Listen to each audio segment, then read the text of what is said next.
everybody. My name is Brian. I'm seminarian here for the summer at Little Flower, and I guess this is my testimony. So I grew up Catholic family, went to church on Sunday, we said grace before meals, but we weren't kind of the family that prayed the rosary every day. It was just kind of, church was something we did. I mean, it was important. If we spent the night at a friend's house or something, our parents always made sure we got to church. And so I kind of took it for granted, went to Catholic high school, and I always tried to pray daily and all those kinds of things. But it wasn't until I got to college that I realized that Jesus was everything. So I got to college, I went to the University of St. Francis in Fort Wayne.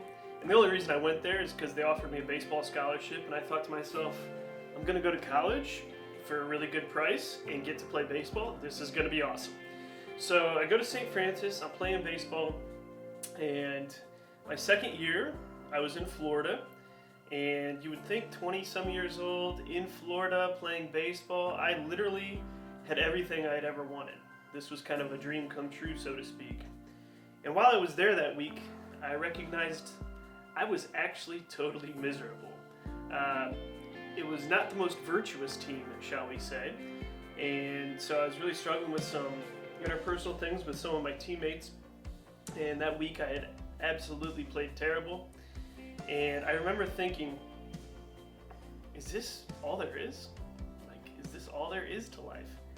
And after one game, I think it was a Tuesday of that week, I remember I was miserable, so I did what any miserable human does, and they call their mother.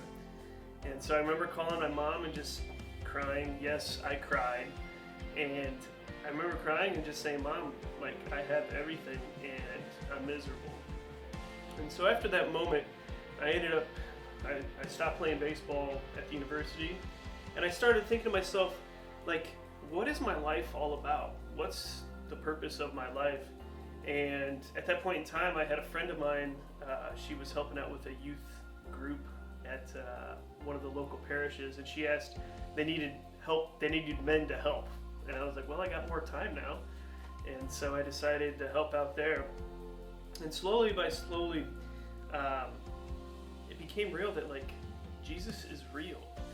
And so as time moved on, I was helping out with a retreat there for the parish, and it was there was a youth rally, which was in preparation for the kids getting confirmed. And I remember being there that day, and Bishop Rhodes had just got back from Rome, and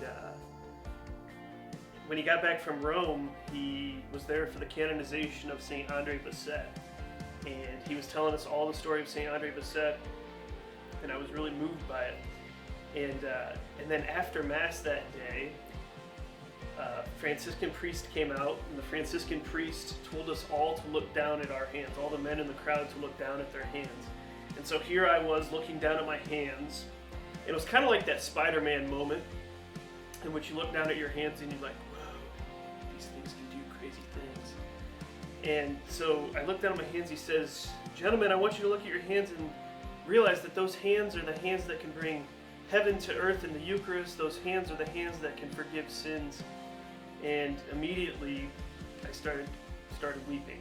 So again, I'm crying. Now, I don't typically cry, and I don't know why I'm sharing this with you that I cried, but I totally did. And it was one of those moments. I left that day being totally touched by the Lord.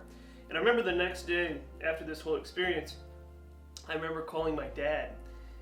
And I said, my dad asked how it all went, and I was like, yeah, it was really good. And I couldn't articulate what had happened, but something had changed. The way in which I had seen the world had totally changed.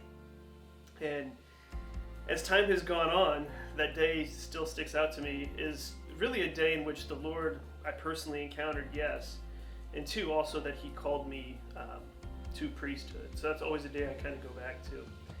And I'll tell you, I don't play baseball anymore. I live in a 12 by 12 room and share a bathroom with 20 guys, and I'm as happy as I can ever imagine being. In fact, every day the Lord continues to fill me with ever new joy and ever new hope, because if this is how good life can be on this side, I can't imagine getting to the next side. Kind of my favorite thing to think about, especially when I'm having a great meal. Okay, when I'm eating food, I love food. And when I'm eating something delicious, I think, if food tastes this good on earth, can you imagine what heaven's going to be like? And so the Lord, fills us with hope, fills us with joy. Can't imagine being happier, but I know the Lord was going to make me happier. So that's my story. Thanks for listening. Be happy, be joyful. The Lord's great. God is good. And you should probably listen to Kim Walker, because that's what Abby would want you to do. Peace.